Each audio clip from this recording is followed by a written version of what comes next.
আসসালামু আলাইকুম প্রিয় দর্শক। অন্য মঞ্চের আলোচনায় আমাদের আজকের অতিথি। সুপ্রিয় দর্শক শ্রোতা মণ্ডলী, আপনারা এই মুহূর্তে আমাকে যে যেখান থেকে শুনছেন এবং পরবর্তী যে যেখান থেকে শুনবেন, আপনাদের সকলকে জানাই আমি আমার প্রাণঢালা অভিনন্দন এবং শুভেচ্ছা এবং কৃতজ্ঞতা প্রকাশ করি আপনারা আমাকে সাবস্ক্রাইব করার জন্য। এবং সকলে সাবস্ক্রাইব করে আমাদের এই ভয়েস, আমরা যারা বলছি তাদের কথাগুলোকে বাংলাদেশের প্রত্যন্ত অঞ্চলে পৌঁছে দেওয়ার জন্য সহযোগিতা করুন। আপনারা হেডলাইন এবং ব্যানার দেখে হয়তো চিন্তা করছেন যে আমেরিকান ফ্ল্যাগও দেওয়া আছে, হঠাৎ করে স্যাংশনের কথা বলছি, কি স্যাংশন আসছে, বা আসলে কি আমেরিকায় স্যাংশন দিচ্ছে নাকি, সেই বিষয়টা নিয়ে আসলে কথা হলো। তো সেই বিষয়টা নিয়ে কথা বলার আগে আপনাদেরকে ছোট্ট করে 30 সেকেন্ডের একটা জিনিস একটু বুঝিয়ে দিই। আমি গতকালকে আমার যে কন্টেন্ট ছিল বা অনেকেই যে কন্টেন্ট করেছেন, তার আগের দিনের যে কন্টেন্ট ছিল, এগুলোতে এখন আস্তে আস্তে অনেকেই কন্টেন্ট করছেন, সুতরাং আপনাদের বিশ্বাসযোগ্যতা অর্জন করছে যে জি, আমি যেগুলো বলেছিলাম সেগুলো সত্যিই বলেছিলাম। এখন যখন আপনারা জানতে পারছেন যে আমি যখন বলেছিলাম যে শেখ হাসিনার সাথে মার্কো রুবিও কথা বলেছে, অনেকে বলেছিলেন মিস ইনফরমেশন, কিন্তু এখন বিভিন্ন কন্টেন্ট ক্রিয়েটাররা বলছেন, এমনকি জনকণ্ঠ পত্রিকাও বলেছেন সরাসরি দেখা করেছেন, তবে না, সরাসরি দেখা করেননি, ফোন আলাপ হয়েছে। তো যে যে বিষয়টা নিয়ে কথা বলবো বলছিলাম যে গতকাল দুপুরবেলা জামাত, সকালবেলা বিএনপি, এবং তার আগে আপনার ডাক্তার ইউনূসের সাথে আমেরিকা যে বৈঠকগুলো করেছে বা ভার্চুয়ালি বৈঠক করেছে, সেগুলোতে একটি জিনিসই আমেরিকার ছিল, যে আমরা যা করেছি ইন্ট্রিমের সাথে, আমরা যেসব চুক্তিগুলো করেছি এগুলো তোমাদের আমলে বৈধ থাকবে কিনা, বা তোমাদের আমলে তোমরা এগুলোকে সাস্টেন করাতে পারবে কিনা। জামাত বলেছে, স্যার আপনারা যা বলবেন সব, আপনারা দরকার সব নিয়ে যান, কানাচে কানাচে পাড়ায় পাড়ায় ক্যাম্প খোলেন, কোনো সমস্যা নেই, আমগো ক্ষমতা চাই। বিএনপিও সেম। এবং ডাক্তার ইউনূসের সাথে যে বৈঠক ছিল, সেই বৈঠকে ডাক্তার ইউনূস অনুরোধ করেছিলেন যে কি বলেন, আমরা যেসব চুক্তিগুলো করেছি নন ডিসক্লোজাল এই সেই, এগুলোর ব্যাপারে আপনাদের মতামত কি। বিএনপি বলেছে, না না না, আমরা সব ওকে, আমরা we are all okay, we have a plan. মানে আমরা একটা প্ল্যান আছে যে আপনারা যা করেছেন তাই ঠিক থাকবে, প্রয়োজনে আপনাকে রাষ্ট্রপতিও বানানো হবে। এই হচ্ছে যে বিএনপির মনোভাব। বিএনপির সাথে যখন আমেরিকান কূটনীতিকরা কথা বলেছে, তখন বলেছে যে হ্যাঁ, আমরা রাজি আছি, কোনো সমস্যা নেই, কিন্তু বিএনপি জানেই না যে আসলে চুক্তিতে কি কি হয়েছে, কারণ এটা তো নন ডিসক্লোজার। সুতরাং বিএনপি জানে না, কিন্তু বিএনপি না জানার পরও বিএনপির কথা হচ্ছে, যদি দেশের 16 টুকরা করে 15 টুকরা আমেরিকাকে দেওয়া হয়, এক টুকরাতে আমি তারেক জিয়া প্রেসিডেন্ট, প্রধানমন্ত্রী হব, কোনো সমস্যা নেই। এটা হচ্ছে বিএনপির মূলধারা। তো এখন বলি যে স্যাংশন, আসলে স্যাংশনটা আসছে কেন, স্যাংশনটা যে আসছে বা স্যাংশনটা যে পড়বে তার কিছু সিমটম দেখেন। এই যে Bangladesh interim government already Boeing এর সাথে একটা চুক্তি করেছে, 14টা এয়ারবাস, বোয়িং এর এয়ারবাস কিনবে ইউএস থেকে। আর সেই এয়ারবাস কেনার চুক্তির কারণে আপনার বাংলাদেশ বিমান পরিচালনা পর্ষদে যেই পরিষদটা আছে বা যার ডিরেক্টর আছে, তাদের মধ্যে সম্ভবত 3 থেকে 4 জন এটার বিরোধিতা করেছে। ওরা বলেছে যে ভাই, এই মুহূর্তে বোয়িং কেনার দরকার নাই, আমাদের এমনিই বিমানের লস, তার উপর আরও কিনা আমরা কত লস দিব, কোথায় বিমান যাবে তার কোনো হদিস নাই এখন। এইসব নিয়ে তাদের সেখান থেকে 3 জনকে বহিষ্কার করা হয়েছে, এবং 3 জনকে বহিষ্কার করে সেই জায়গায় নিয়ে গিয়েছে আমাদের খলিল, মানে এনএসএ বা ন্যাশনাল সিকিউরিটি অ্যাডভাইজার, তৈয়ব এবং আক্তার, এই 3 জন, যাদের ছবি আপনারা আমার পেছনে দেখছেন, এই 3 জনকে বিমান পরিচালনা পর্ষদের ডিরেক্টর বানানো হয়েছে। হেরাজ খলিল কিন্তু একজন মন্ত্রী পদমর্যাদার, সে ডিরেক্টর হইতে পারে, কিন্তু তাকে সেখানে বসানো হয়েছে। আর তাকে সেখানে বসানো হয়েছে কেন, যাতে এই মাসের 30 তারিখের ভেতরে বিমানের সাথে ইউএসের এই চুক্তি হয়ে যেতে হবে। এবং আমি আপনাদেরকে বারবার একটা কথাই বলছি, যে এই মাসের 30 তারিখের ভেতরে প্রায় $9 বিলিয়ন আমেরিকাকে দিতে হবে অস্ত্র এবং বিমান কিনা বাবদ। এবং এই বিমান কেনার পরে, বিমান কিন্তু কালকে কিনলে পরশু দিন আসবে না, টাকা দিয়ে দিবেন 2031 সালে প্রথমে আমরা সাপ্লাই পাবো সম্ভবত 2টি বিমান, এরপরে ধাপে ধাপে বাকিগুলো পাবো। এই হচ্ছে যে অবস্থা, কিন্তু টাকা এখনই চলে যেতে হবে আমেরিকার ভান্ডারে। কারণ হচ্ছে যে আগামী ফেব্রুয়ারিতে ইলেকশনের পরে যদি কিছু হয়ে যায়, তার জন্যই 100% আমেরিকা এশিওর করতেছে যে আমাদের টাকাও পাবো, চুক্তিও আমাদের হয়ে যাবে। আর যার কারণে এই 3 পান্ডাকে বিমান পর্ষদে নেওয়া হয়েছে, এবং যারা এটার বিরোধী করে তাদেরকে বহিষ্কার করা হয়েছে। এগুলো এখন ওপেন সিক্রেট। এর ভিতরে বাংলাদেশ সরকার এর আগে আরো 6 মাস 7 মাস আগে ইউরোপের সাথে এয়ারবাস কেনার একটা চুক্তির কথা বলেছিল, এবং সম্ভবত চুক্তিটা একটা মৌখিক লিখিত নর্মাল চুক্তি হয়েছে সম্ভবত এরকম, কিন্তু সেখান থেকে পিছিয়ে হটছে, সেখান থেকে বিমান নিবে না। এরপর আবার ইউরোপের দেশগুলোর সাথে ইউরোফাইটার কেনার জন্য একটা কথাবার্তা চলছিল, এবং সেটাও প্রায় শিওর ছিল যে 4টা বা 8টা ইউরোফাইটার কিনবে, সেটা থেকেও পিছিয়ে হটে এসেছে। এই সব ঘটনা যখন হচ্ছে তখন ওই যে আমেরিকার যে বোয়িং বোয়িং যদি না কিনে তাহলে আমেরিকা স্যাংশন দিবে, এবং আমেরিকার স্যাংশনের দেখেন কিছু কিছু চিত্র দেখেন। আমেরিকার স্যাংশনের মধ্যে অলরেডি আপনার এই যে ভিসা, আপনারা যে ভিসা নিয়ে যাই সেটার উপর যেমন টোটাল কলাপস করছে।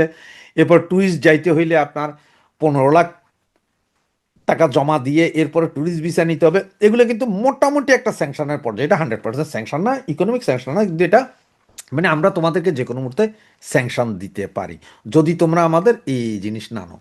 এগুলো দেওয়ার পরও এরপরে বাকি চুক্তি যদি যেই সরকার আসবে সেই সরকার যদি না করে তাইলে আসবে মূল স্যাংশন। এইদিকে ইউরোপীয় ইউনিয়ন, ইউরোপীয় ইউনিয়ন এরাও কিন্তু একটা স্যাংশন দিবে, এবং ওরা যে দিবে এটা ঠিক, কারণ ওদের মধ্যে অলরেডি কূটনীতিক দৌড়ঝাঁপ শুরু হয়েছে যে এয়ারবাসের চুক্তি করার কথা থাকলো, এয়ারবাস না কিনে তোমরা বোয়িং কেনার জন্য যাচ্ছ। এটা কিন্তু বিশাল লস ইউরোপের জন্য, তারাও স্যাংশন দেওয়ার চিন্তা ভাবনা করছে। আর সেই চিন্তা ভাবনা থেকে আপনাদেরকে আজকে এই মুহূর্তে বলে দিই, একটু খোঁজ নিলেই পাবেন আপনারা, গ্যাপ, জারা এবং ম্যাঙ্গো সহ অলরেডি 6টা বৃহৎ ইউরোপীয় কোম্পানি তারা গুটিয়ে নিচ্ছে আমাদের দেশ থেকে তাদের বিজনেস। আপনি এটা অনন্ত গ্রুপে জানতে চাইলে তারা বলে দিবে গ্যাপের অবস্থা কি। এরপরে জারা, ম্যাঙ্গো, তারপরে আপনার অন্য আরও যেই 4-5টি বড় বড় কোম্পানি আছে যারা বিলিয়ন ডলারের গার্মেন্টস প্রোডাক্ট নেয়, তারা সকলে এখন আস্তে আস্তে বন্ধ করে দিচ্ছে, এবং জানুয়ারির 30 তারিখের ভেতরে যখন বোয়িংয়ের সাথে চুক্তিটা হয়ে যাবে টোটালি কলাপস করে দিবে গার্মেন্টস সেক্টরের এই সব বড় কোম্পানিগুলো সব কিছু নাও। এরা সব চলে যাবে ভারতে অথবা চায়নাতে, যেখান থেকে ওদের এরপরে সুবিধা তারা সেখানে চলে যাবে। কারণ ইউরোপ বলতেছে যে তোমরা এখানে আমাদের এখানে উইদাউট ট্যাক্সবিহীন গার্মেন্টস পণ্য পাঠাও, এবং সেই পণ্যে তোমরা লাভবান হও, আর আমাদের কাছ থেকে কিনা না কিনে তোমরা কিনবে আমেরিকা থেকে। ফর এক্সাম্পল, আমেরিকাতে যদি বছরে যদি $50,000 গার্মেন্টস পণ্য যায়, সারা ইউরোপে যায় $2 বিলিয়ন। সুতরাং এটাই হচ্ছে যে কাহিনী, এবং এই জন্যই ইউরোপীয় ইউনিয়ন স্যাংশন দিবে 30 তারিখের পরে, যে কোনো সময় স্যাংশন আসতে পারে আপনারা দেখবেন, এবং যদি চুক্তি না হয় আমেরিকাও দিবে। আর এদিকে যে নির্বাচন, আওয়ামী লীগবিহীন নির্বাচন, এটা তো কি হচ্ছে আপনারা জানেন, এটা আসলে কোনো নির্বাচন না, এটা হচ্ছে যে ইউনুসের যেই গভর্নমেন্ট আছে সে সরে যাবে, আরেকটা গভর্নমেন্ট আসবে, এবার যেই জিতুক এটা আসবে। এরপরে তো রাষ্ট্রপতিকে ইমপিচ করা হবে, তো রাষ্ট্রপতি আগেই বলে দিয়েছে যে উনি থাকতে চান না, সুতরাং উনি হয়তো ক্ষমতাটা দিয়ে চলে যাবেন। ইউনুস হয়তো এখানে একটা সুবিধা নিচ্ছে, বিএনপির সাথে এটা কথাবার্তা হয়েছে, এনসিপির সাথে কথাবার্তা হয়েছে, যেই জিতবেন জিতেন, আমাকে রাষ্ট্রপতি রেখে দিয়েন প্লিজ, আমার অনেক সহায় সম্পত্তি এই দেশে আছে, এগুলো রক্ষা করতে হলে আমার অন্তত 2-4-5 বছর আরও থাকতে হবে, এগুলোর একটা প্ল্যান। তো এতে আওয়ামী লীগ আলাদের হতাশ হয়ে লাভ নেই, কারণ এই ইলেকশনটাকে পৃথিবীর কোনো দেশই মেনে নিবে না, এবং যেটা মেনে নিবে না সেটার জিনিসগুলো আর আস্তে আস্তে দেখতে পারবেন। এই যা এখন হিউম্যান রাইটস ওয়াচ তারা গত পরশুদিন যে রিপোর্ট দিয়েছে যে বাংলাদেশে হত্যা, খুন, নৈরাজ্য দ্বিগুণ আকারে বাড়ছে, এবং এটা বেড়েই চলছে, কমার কোনো লক্ষণ নেই, আইন শৃঙ্খলা পরিস্থিতি নেই। এবার আস্তে আস্তে এখন সবাই মুখ খুলবে, আস্তে আস্তে মুখ খুলতে থাকবে, এবং এটা দেখতে থাকবেন। সুতরাং আওয়ামী লীগ নেতাকর্মী আমার ভাই বোনদেরকে বলবো, ভয়ের কোনো কারণ নেই। হ্যাঁ, আপনার তো হয়তো হতাশা হতে পারে যে আপনার এই মুহূর্তে ক্ষমতায় নেই বা ক্ষমতায় আসতে পারতেন না। ভাই, আপনার 16 বছর চালিয়েছেন, 16 বছরে আওয়ামী লীগ যা করে দিয়ে গেছে আগামী 50 বছরও অন্য কোনো সরকার এসে এটা করতে পারবে না। এটা মানুষ জানে, আমজনতা জানে, সাধারণ জনগণ জানে। আর তার জন্য এখন যেই সরকারই গঠিত হবে হোক, সেটা কতদিন সাস্টেন করে এবং তার মাজার জোর কয়দিন থাকে সেটাও আমরা দেখার বিষয় দেখি। তবে খুব বেশি দিন তারা থাকতে পারবে না, কারণ ইন্টারন্যাশনালি আওয়ামী লীগবিহীন নির্বাচন কেউ মেনে নেবে না। আওয়ামী লীগবিহীন নির্বাচন না বলি, আমি যদি এটাকে এইভাবে বলি যে বাংলাদেশের 50% লোকের মতামত উপেক্ষা করে কোনো ইলেকশন আন্তর্জাতিক বিশ্ব মেনে নেয় না এবং মেনে নিবেও না। নির্বাচনের মাঠে নেই আওয়ামী লীগ, কিন্তু একদিকে অন্তর্বর্তী সরকারের কর্তা ব্যক্তিরা, অন্যদিকে সরকারের মিত্র রাজনৈতিক দলগুলো চোখের আড়াল হলেও আওয়ামী লীগকে যেন চোখের আড়াল করতে চাইছে না। আর তাই নিরুত্তাপ ভোটের মাঠে সবচেয়ে বেশি উচ্চারিত নাম আওয়ামী লীগ। আবার সরকার ও সরকারের মিত্রদের কাছে সবচেয়ে বড় দুশ্চিন্তা হয়ে উঠেছে আওয়ামী লীগ। ভোটের মাঠে থাকা সাইজে বড় থেকে ছোট, প্রধান থেকে কিংস পার্টি সবাই ব্যস্ত আওয়ামী লীগের ভোট ব্যাংককে নিজেদের পক্ষে আনতে। মাছের মায়ের পুত্র শোকের মতোই মাত্র কয়েক মাস আগেও যারা দলটির কার্যক্রম নিষিদ্ধ করায় উচ্ছ্বসিত ছিলেন, তারাই এখন সহমর্মিতার বন্যা বইয়ে দিচ্ছেন। ভোটের মাঠে দাবি করেছেন আওয়ামী লীগ একটি আদর্শের নাম, যাকে বাংলাদেশ থেকে মুছে দেয়া সম্ভব নয়। অথচ এই একই কথা বলে 2024 সালের আগস্টে পোর্টফোলিও খুইয়েছিলেন উপদেষ্টা সাখাওয়াত হোসেন। সরকার সমর্থকদের বাতাস বুঝে পাল তোলার এমন ধারায় স্পষ্ট হয়ে উঠেছে আওয়ামী লীগ থাকবে না দাবিটি ছিল এক অশ্বডিম্ব। মিত্রদের চিন্তা যখন আওয়ামী লীগের স্থায়ী এবং একনিষ্ঠ ভোট ব্যাংক, তখন অন্তর্বর্তী সরকারের শীর্ষ ব্যক্তিদের দুশ্চিন্তা কার্যক্রম নিষিদ্ধ থাকা দলটি বাড়াচ্ছে দ্বিগুণ হারে। একদিকে আছে বিদেশিদের চাপ, আরেকদিকে আছে শেখ হাসিনার ভোট বর্জনের ডাক। আওয়ামী লীগের ভোট ব্যাংকে কেন্দ্রে আনা না গেলে সরকার ঘোষিত ইতিহাসের নির্বাচন আর গণভোটে কাস্টিং ভোটের হার ইতিহাসের সেরা লজ্জা পেতে পারে। সে কারণে আওয়ামী লীগ সমর্থকদের জন্য ভোটে উপযুক্ত প্রার্থীর প্যাকেজের ব্র্যান্ডিং শুরু করেছে সরকারের পিআর টিম। তবে এর পরেও সাড়া নেই আওয়ামী লীগ সমর্থকদের মধ্যে। কিভাবে আওয়ামী লীগের ভোটারদের কেন্দ্রে আনা যায় তা নিয়ে চলছে সরকার ও সরকারের মিত্রদের মধ্যে আলোচনা। বিস্তারিত জানতে চলুন যাওয়া যাক বিশ্লেষণে।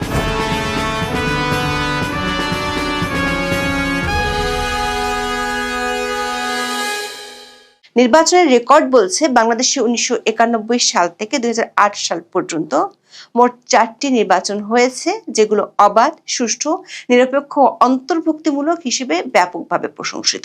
এই 4টি নির্বাচনে আওয়ামী লীগের প্রাপ্ত ভোট ছিল 30% থেকে 48% পর্যন্ত। এমনকি 1991 এবং 2001 সালে আওয়ামী লীগ আসন কম পেলেও দলটির ভোটের হার কমেনি। 1991 সালে দলটি আসন পেয়েছিল 88টি, কিন্তু ভোট পায় 30.08%। আর 2001 সালে মাত্র 58 আসন পেলেও ভোট পেয়েছিল 40%-এর উপরে। 2024 সালের 5ই আগস্টের পর দৃশ্যপট পাল্টে গেলে গত বছরের 12ই মে দলটির কার্যক্রম নিষিদ্ধ করা হয়। এ কারণে ত্রয়োদশ জাতীয় সংসদ নির্বাচনে দলটি মাঠে নেই। কিন্তু দেশীয় বিদেশি নানা মহল থেকে একটি প্রশ্ন বারবারই উঠে এসেছে, সেটি হলো দলটির সমর্থক ও ভোটাররা তাহলে কাদের ভোট দিবেন। বিদেশিরা প্রশ্ন রেখেছেন, আওয়ামী লীগকে নির্বাচনে অংশ নিতে না দেওয়ার সিদ্ধান্তটি এই বিশাল ভোটার গোষ্ঠীকে কি এক ধরনের রাজনৈতিক অভিভাবকহীনতার দিকে ঠেলে দিচ্ছে, যেটি অন্তর্ভুক্তিমূলক ও সুষ্ঠু এবং নিরপেক্ষ নির্বাচনকে প্রশ্নবিদ্ধ করতে পারে। এমনকি সাম্প্রতিক কয়েকটি জরিপে উঠে এসেছে দলটির অনেক জনসমর্থন আছে। সে কারণে সরকারি কিংস পার্টি থেকে শুরু করে মিত্র রাজনৈতিক দলগুলোর ভাবনায় এখন আওয়ামী লীগের ভোট ব্যাংক। মাত্র 2 মাস আগেও দেখা চিত্রটি পাল্টে গেছে নির্বাচনের তফসিল ঘোষণার পরপরই। নিশ্চিহ্ন করতে চাওয়া আওয়ামী লীগের সমর্থকদের নিরাপত্তা নিশ্চিত করা সহ দেয়া হচ্ছে বহু আশ্বাস। অথচ কিছুদিন আগেও মব সন্ত্রাস সহ মামলায় ফাঁসিয়ে কোন দল কত বেশি আওয়ামী লীগকে কোণঠাসা রাখতে পারে সেই প্রতিযোগিতা দেখা গেছে বাংলাদেশে। পরিসংখ্যানের দিক থেকে এক্ষেত্রে সবচেয়ে বেশি এগিয়ে বিএনপি। তবে তফসিলের পর তাদের প্রার্থীদের মুখে সবচেয়ে জোরালো ভাবে শোনা যাচ্ছে আওয়ামী লীগের প্রশংসা। বিএনপি জোটের হেভিওয়েট প্রার্থী সহ শরিক দলের নেতারাও এখন আওয়ামী লীগের প্রশংসায় পঞ্চমুখ। সম্প্রতি বিএনপি মহাসচিব মির্জা ফখরুল ইসলাম আলমগীর ঠাকুরগাঁয়ে এক সমাবেশে আওয়ামী লীগের সাবেক এমপি রমেশ চন্দ্র সেনের ভূয়সী প্রশংসা করেন। এলাকার উন্নয়নে সাবেক এমপির অবদান তুলে ধরেন। আওয়ামী লীগের ভোটারদের উদ্দেশ্যে বলেন, আওয়ামী লীগ এবং রমেশ চন্দ্র এবার নির্বাচনে নেই। বিএনপিকে আওয়ামী লীগের মতো দল দাবি করে ধানের শীষে ভোট চান তিনি। দর্শক, বিএনপি মহাসচিব নির্বাচনী বৈতরণী পার হতে আওয়ামী লীগের প্রশংসা করছেন, বিএনপিকে দাবি করছেন একই ধরনের আরেকটি দল হিসেবে। অথচ তফসিল ঘোষণার আগে তিনি নিয়মিত ফ্যাসিবাদী দল হিসেবে আখ্যায়িত করেছেন আওয়ামী লীগকে। এমনকি নির্বাহী আদেশে দলটিকে নিষিদ্ধ করার পরপরই অন্তর্বর্তী সরকারকে জানিয়েছিলেন অভিনন্দন। তখন এক বিবৃতিতে বিএনপির পক্ষ থেকে আনন্দ প্রকাশ করেন মির্জা ফখরুল ইসলাম আলমগীর। প্রশ্ন হলো, মাত্র 8 মাস আগে যে দলকে ফ্যাসিবাদী বলেছিলেন, এখন সেই দলকে কিভাবে বিএনপির মতো বলে দাবি করছেন মির্জা ফখরুল? আবার এখন তিনি যে রমেশ চন্দ্র সেনের প্রশংসায় পঞ্চমুখ, তাকে ঠাকুরগাঁও থেকে গ্রেপ্তার করা হয় 2024 সালের 16 আগস্ট। এরপর ঢাকা সহ বিভিন্ন এলাকায় হওয়া হত্যা মামলায় কারাগারে পাঠানো হয়। এর মধ্যে একটিতে জীবিত ব্যক্তিকে নিহত দাবি করে মামলার প্রমাণও পরে পাওয়া গেছে। মিথ্যা তথ্যের ভিত্তিতে করা এই মামলা গত ডিসেম্বরে চূড়ান্ত প্রতিবেদন দেয় ঢাকার গোয়েন্দা পুলিশ। এতে শেখ হাসিনা, রমেশ চন্দ্র সহ 42 জনকে অব্যাহতি দেওয়ার সুপারিশ করা হয়। মির্জা ফখরুলের আওয়ামী লীগের প্রশংসার পর প্রশ্ন উঠেছে, নিজ এলাকার একজন প্রবীণ নেতার উপর হয়রানি ঠেকাতে 1.5 বছরে তিনি কতটা আন্তরিক ছিলেন? ভোটের মাঠে নানামুখী মেরুকরণে কেবল মির্জা ফখরুল নয়, বিএনপি জোটের সব প্রার্থী এখন আওয়ামী আনুকূল্য লাভের চেষ্টায় মরিয়া। সাবেক অ্যাটর্নি জেনারেল মোহাম্মদ আসাদুজ্জামানের বক্তব্যের একটি ভিডিও সোশ্যাল মিডিয়ায় ছড়িয়ে পড়েছে। এতে শোনা যায়, 5ই আগস্টের পর আদালতে আওয়ামী লীগকে নিষিদ্ধের রিট ঠেকাতে নিজের ঘাম ঝরানোর বিবরণ দিচ্ছেন আসাদুজ্জামান। আওয়ামী লীগ নিষিদ্ধ ও নিবন্ধন বাতিল চেয়ে 2024 সালের 19 আগস্ট সারডা সোসাইটি নামে একটি সংগঠনের পক্ষে হাইকোর্টে রিট করা হয়। তবে সরকারের পক্ষে এর বিরোধিতা করে আদালতে যুক্তি দেন তখনকার অ্যাটর্নি জেনারেল আসাদুজ্জামান।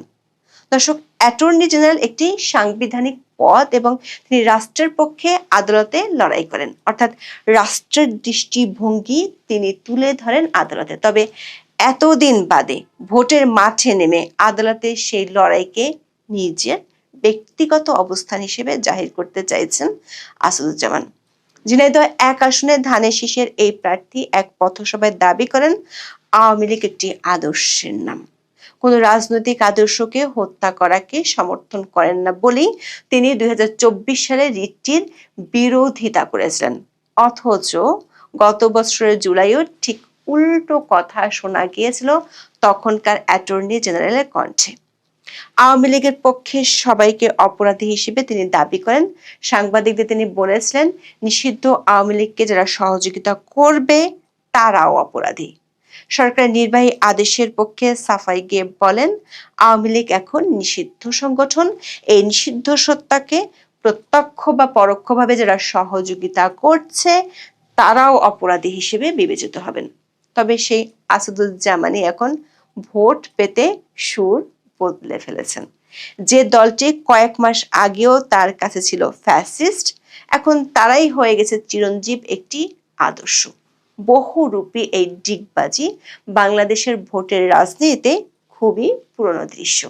প্রশ্ন হলো, নতুন বন্দোবস্ত কায়েমের উদ্যোক্তাদেরও কেন পুরনো পথে হাঁটতে দেখা যাচ্ছে? বিশ্লেষকরা বলছেন, এই বিপরীতমুখী আচরণের কারণ হলো বাংলাদেশের নির্বাচনী ব্যবস্থার গাণিতিক বাস্তবতা। বাংলাদেশের ফার্স্ট পাস্ট দ্য পোস্ট বা এপিটিপি পদ্ধতিতে সামান্য কয়েক ভোটের ব্যবধানে আসন হাতছাড়া হয়ে যেতে পারে। আওয়ামী লীগের 30% ভোট যদি কোনো একটি দলের পক্ষে চলে যায় বা তারা যদি ভোট দিতে না গিয়ে টার্ন আউট কমিয়ে দেয়, তবে বিজয়ী প্রার্থীর বৈধতা যেমন সংকটে পড়বে, তেমনি প্রতিযোগিতায় হেরে যাওয়ার ভয়ও থাকবে। দর্শক, আওয়ামী লীগ যে একটি বড় দল সে কথা বলে নিজের পোর্টফোলিও খুইয়েছিলেন উপদেষ্টা অবসরপ্রাপ্ত ব্রিগেডিয়ার জেনারেল সাখাওয়াত হোসেন। 2024 সালের 12 আগস্ট তিনি বলেছিলেন, আওয়ামী লীগ একটা বড় দল, বাংলাদেশে আওয়ামী লীগের অনেক অবদান আছে যেটা অস্বীকার করা যায় না। এর পরপরই ব্রিগেডিয়ার সাখাওয়াতকে স্বরাষ্ট্র মন্ত্রণালয়ের দায়িত্ব থেকে সরিয়ে দেওয়া হয়। দর্শক, বিএনপির জোট সঙ্গী নুরুল হক নূর তো ঘোষণা দিয়েই ফেলেছেন, এলাকার আওয়ামী লীগ সমর্থকেরা নাকি তাকে ভোট দিতে উন্মুখ হয়ে আছে। এমনকি আওয়ামী লীগের সমর্থকদের শতভাগ ভোট পাওয়ার নিশ্চয়তা দিতেও ছাড়েননি। অথচ গত 1.5 বছরে আওয়ামী লীগ 14 দল, এমনকি জাতীয় পার্টির ভোটে অংশগ্রহণ ঠেকাতে অগ্রবর্তী ভূমিকা দেখা গেছে নূরকে। এখন বিএনপির বিদ্রোহী প্রার্থীর জনপ্রিয়তার মুখে কাছে পেতে চাইছেন আওয়ামী লীগকে। বিএনপি জোটের পাশাপাশি জামাত জোটও ভুলতে বসেছে আওয়ামী বিরোধী অবস্থান। দৈনিক সমকালের এক প্রতিবেদনে বলা হয়েছে, সুনামগঞ্জ ২ আসনে জামাতে ইসলামের প্রভাবশালী প্রার্থী শিশির মনিরের নির্বাচনী বৈঠকে কার্যক্রম নিষিদ্ধ আওয়ামী লীগের একাধিক নেতা উপস্থিত ছিলেন। তার এক সভায় গোলাপ মিয়া নামের এক আওয়ামী লীগ নেতার বক্তব্য ফেসবুকে স্থানীয়ভাবে ভাইরাল হয়েছে। একই আসনে বিএনপি মনোনীত প্রার্থী নাছির উদ্দিন চৌধুরী সাবেক মন্ত্রী প্রয়াত সুরঞ্জিত সেন গুপ্তর ছেলে সৌমেন সেনগুপ্তকে মাঠে নামানোর চেষ্টা করছে। দর্শক, সারা দেশে দেখা যাচ্ছে একই ধরনের চিত্র। বিবিসি বাংলা, বাংলা নিউজ সহ একাধিক সংবাদ মাধ্যমের প্রতিবেদনে বলা হয়, বিএনপি, জামাত, এনসিপি সহ বিভিন্ন দলের প্রার্থীরা আওয়ামী লীগের সাধারণ কর্মী, সমর্থক, ভোটারদের দ্বারে দ্বারে যাচ্ছেন। পর্দার অন্তরালেও বিভিন্ন পর্যায়ে নেতাদের সঙ্গে যোগাযোগ করছেন। মামলা, গ্রেপ্তার থেকে বাঁচানোর আশ্বাস দিচ্ছেন অনেক প্রার্থী। গোপালগঞ্জের মতো আওয়ামী লীগের সবচেয়ে শক্ত ঘাঁটিতেও দেখা যাচ্ছে একই দৃশ্য। বাংলা নিউজের প্রতিবেদনে বলা হয়, এই জেলায় ৫ই আগস্টের পর আওয়ামী লীগের ২০,০০০-এর বেশি নেতাকর্মী বিভিন্ন মামলার আসামি হয়েছেন। বিশেষ করে গত বছরের ১৬ই জুলাই এনসিপি সমাবেশের ঘটনাকে কেন্দ্র করে সহিংসতার পর জেলা আওয়ামী লীগ ও সহযোগী সংগঠনের অনেক নেতা গ্রেপ্তার হন। আবার মামলার আসামি হয়ে পালিয়ে বেড়াচ্ছেন অনেকে। আর এই সুযোগটি নেয়ার চেষ্টা করছে বিএনপি, জামাতের প্রার্থীরা। সবাই নিরাপরাধ আওয়ামী লীগের কর্মী সমর্থকদের গ্রেপ্তার বা হয়রানি না করতে প্রশাসনকে অনুরোধ করেছেন। প্রশ্ন হলো, এসব আশ্বাসের উপর কতটা বিশ্বাস রাখবেন আওয়ামী লীগের মাঠ পর্যায়ের কর্মী সমর্থকেরা? বিশেষ করে ১.৫ বছর ধরে চলা সহিংসতার ক্ষত এবং দল নিষিদ্ধ করার আঘাতের উপশম আদৌ কি হবে এই সময়ের প্রতিশ্রুতিতে? আবার দলের শীর্ষ নেতৃত্ব যেখানে ভোট বর্জনের ডাক দিয়েছেন, তাতে একতরফা নির্বাচন কতটা আগ্রহ থাকবে মাঠ পর্যায়ে? দর্শক, দিল্লি থেকে সাবেক প্রধানমন্ত্রী শেখ হাসিনা ভোট বর্জনের ডাক দিয়ে অন্তর্বর্তী সরকারকে দুশ্চিন্তায় ফেলে দিয়েছেন। ভারতীয় সংবাদ মাধ্যম এই সময়ে ১৭ই জানুয়ারি আওয়ামী লীগের সভাপতি শেখ হাসিনার একটি সাক্ষাৎকার প্রকাশিত হয়েছে। সেখানে তিনি আওয়ামী লীগকে বাইরে রেখে নির্বাচনের পরিকল্পনার কড়া সমালোচনা করেন। প্রশ্ন তুলে বলেন, ফেব্রুয়ারিতে নির্বাচন হবে কিনা তার চেয়ে বড় কথা হলো সেই নির্বাচন অবাধ, সুষ্ঠু এবং অংশগ্রহণমূলক হবে কিনা। আওয়ামী লীগকে নিষিদ্ধ রেখে অনুষ্ঠিত নির্বাচন কেবল নামমাত্র নির্বাচন এবং তা গণতন্ত্রের প্রতি উপহাস। নির্বাচনে প্রকৃত স্বতন্ত্র প্রার্থীদের অংশগ্রহণে বাধা দেওয়ার অভিযোগ তোলেন তিনি। একাধিক সূত্র বলছে, নির্বাচনের আগে আওয়ামী লীগ ইস্যুতে সরকারের দুটি দিক থেকে চিন্তা বাড়ছে। একটি হলো বিদেশিদের চাপ। গোয়েন্দা সূত্রের খবর অনুযায়ী আওয়ামী লীগের শীর্ষ পর্যায়ের নেতাদের সাথে দেশের বাইরে ও ভেতরে বেশ কয়েকটি প্রভাবশালী দেশের কূটনীতিকদের বৈঠক হয়েছে। এরপর ওই সব দেশের প্রতিনিধিরা সরকারকে অনানুষ্ঠানিকভাবে অন্তর্ভুক্তিমূলক ছাড়া নির্বাচনের গ্রহণযোগ্যতা ব্যাপকভাবে প্রশ্নবিদ্ধ হওয়ার আশঙ্কার কথা জানিয়েছেন। কূটনীতিকরা মনে করেন, একটি বিশাল ভোট ব্যাংককে হতাশ করা বা তাদের রাজনৈতিক প্রক্রিয়া থেকে দূরে সরিয়ে রাখা দীর্ঘমেয়াদে রাষ্ট্রের স্থিতিশীলতার জন্য হুমকি হতে পারে। কারণ এরই মধ্যে সরকারের পক্ষ থেকে দলটি জনসমর্থন নেই বলে যে স্লোগান দেওয়া হয়েছিল, সেটির অসরতা সরকারের মিত্র রাজনৈতিক দলগুলোই প্রমাণ করেছে। তবে সরকারের কাছে এর চেয়ে বড় চিন্তা হলো, আওয়ামী লীগের সমর্থক ভোটাররা যদি ভোট দিতে না যায়, তাহলে সরকারের ঐতিহাসিক নির্বাচন, বিশেষ করে গণভোটে কাস্টিং ভোটের হার সরকারের জন্য বড় লজ্জা ডেকে আনতে পারে। ১২ই ফেব্রুয়ারি নির্বাচনের পাশাপাশি যে গণভোট হতে যাচ্ছে, তার মূল উদ্দেশ্য হলো জুলাই চার্টার বা নতুন সাংবিধানিক সংস্কারের উপর জনগণের সিলমোহর নেওয়া। সরকার গণভোটে হ্যাঁ ভোটের পক্ষে ব্যাপক প্রচারণা চালাচ্ছে, কিন্তু আওয়ামী লীগের ২৫ থেকে ৩০% ভোটার যদি ভোট দিতে না যায়, তাহলে সরকারের জন্য দুটি সমস্যা তৈরি হতে পারে। প্রথমটি হলো টার্নআউট সংকট। মোট ভোটার উপস্থিতির হার যদি 40%-এর নিচে থাকে, তবে গণভোটের নৈতিক বৈধতা প্রশ্নের মুখে পড়বে। দ্বিতীয়টি হলো নেতিবাচক প্রভাব। আওয়ামী সমর্থকরা যদি সংগঠিতভাবে না ভোট দেয় বা ভোট বর্জন করে, তবে সরকারের প্রস্তাবিত সংস্কারগুলো বাস্তবায়নের ম্যান্ডেট দুর্বল হয়ে পড়বে। ফলে আওয়ামী লীগকে নিয়ে সরকার পড়েছে উভয় সংকটে।